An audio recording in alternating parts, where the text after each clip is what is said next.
Elezioni amministrative 2021 nella città di Conegliano, secondo centro della provincia di Treviso. Domenica 17 e lunedì 18 ottobre si voterà per il ballottaggio tra il candidato sindaco Piero Garbellotto, sostenuto dalle liste Lega, Liga Veneta Salvini, Fratelli d'Italia Giorgia Meloni e Libertà Civica e Popolare Conegliano al centro Garbellotto sindaco, e Fabio Chies, sostenuto dalle liste Forza Italia Berlusconi per Conegliano, Forza Conegliano Chies sindaco e Avanti Tutta Chies sindaco.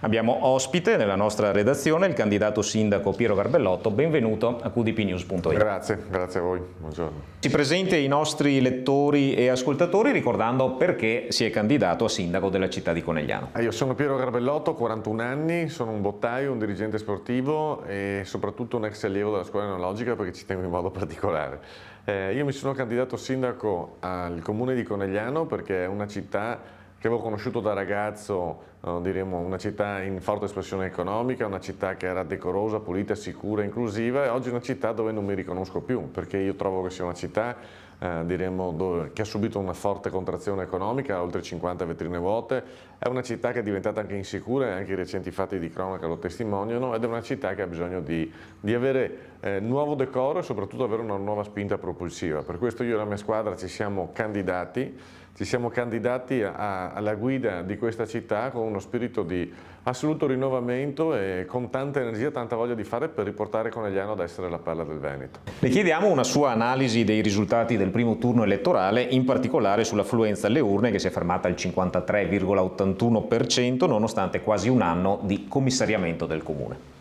Allora guardi, prima cosa c'è da dire che è stata leggermente sopra la media, perché la media della provincia di Treviso è stata intorno al 50%, noi abbiamo superato il 53%, quindi qualcosina in più c'è stato. Poi è altrettanto vero che comunque non si raggiungono più medie importanti. Dopo il precedente commissariamento mi sembra che la media di votanti era oltre il 70%, credo. Credo che da un lato, insomma, qualcuno che dà mandato a un sindaco per governare dopo 3 anni torna a casa sicuramente, insomma, non sia stimolante per continuare ad andare a votare, e da un altro lato magari le campagne elettorali, specialmente quelle di oggi, hanno anche tante ciacole, e credo che le ciacole non interessino tanto ai cittadini e quindi non li porti tanto a votare, insomma. In caso di elezione a sindaco, che criteri seguirà per formare la giunta comunale? Sicuramente in base alle esperienze e alle capacità di ognuno. Noi anche l'altro giorno abbiamo presentato quello che sarebbe il consiglio comunale eletto, laddove noi vincessimo, e ognuno di noi ha già le idee chiare in base alla propria esperienza, ai propri studi, anche la propria inclinazione caratteriale su quali temi dovrà seguire. Useremo lo stesso principio anche per formare una giunta che dovrà essere una giunta performante, dovrà essere una giunta che rispecchia il nostro programma, quindi idee chiare, voglia di lavorare, non perdersi in ciacole, ma sgobbare forte per far rinascere questa città. Conegliano, città dai tanti problemi e dalle 1000 risorse. Partiamo dai primi. Quali saranno i temi spinosi nell'agenda della città che intende affrontare per primi? Sicuramente 3 direttrici. La prima è la sicurezza, diremo assumendo circa nuovi di 10 unità della polizia locale, in modo tale che presidiano il territorio e siano sul territorio. Il secondo è quello, diremo, dell'ordinanza del decoro, in modo tale da dare un decoro maggiore e una piacevolezza diversa nel vivere conegliano, e quindi anche i negozi sfitti dovranno avere le vetrine illuminate, pulite, ordinate, e quindi dovrà essere una città più decorosa e più pulita. E il terzo è quello della politica sociale. Noi dovremmo istituire quanto prima la Conegliano Card, che mette in rete da un lato le associazioni. Bisogna dire che Conegliano è una città molto solidale, ci sono oltre 250 associazioni, di cui una buona parte di queste, diremo, a scopo benefico, e la Conegliano Card deve proprio da un lato agevolare i cittadini nella fruizione dei servizi diremo amministrativi, dei servizi comunali anche per chi è in difficoltà, da un altro lato mettere in rete le associazioni. E poi ne parlavo col ministro Stefani 2 giorni fa, il quale diceva che quando si riesce a fare squadra tra associazioni e comune si ha anche una leva maggiore per intercettare i finanziamenti relativi ai progetti sociali, specialmente al dopo di noi, specialmente, diremo, al tema dell'inclusività, del mediatore linguistico, dell'educatore di strada. Quindi sarà un progetto importante da portare a termine, però per fortuna nella nostra squadra abbiamo abbiamo delle persone che hanno molta esperienza in questo e quindi sono sicuro che riusciremo a farlo velocemente. Passiamo ora alle risorse. Ci troviamo anche fisicamente nel territorio delle colline del Prosecco Superiore, diventate poco più di 2 anni fa patrimonio dell'umanità UNESCO, e tra 5 anni a Cortina d'Ampezzo si svolgeranno le Olimpiadi invernali. Ecco, quali opportunità vede per Conegliano da questi 2 eventi?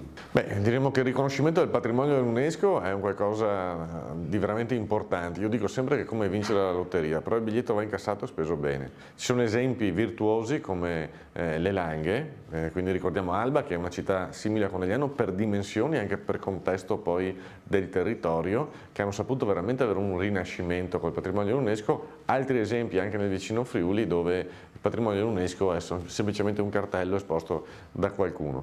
Allora è chiaro che le previsioni sono, diremo che il turismo nelle nostre colline abbia un effetto moltiplicatore per 6. Oggi ci sono 250.000 turisti e ci sono previsioni fino a 1,5 milioni.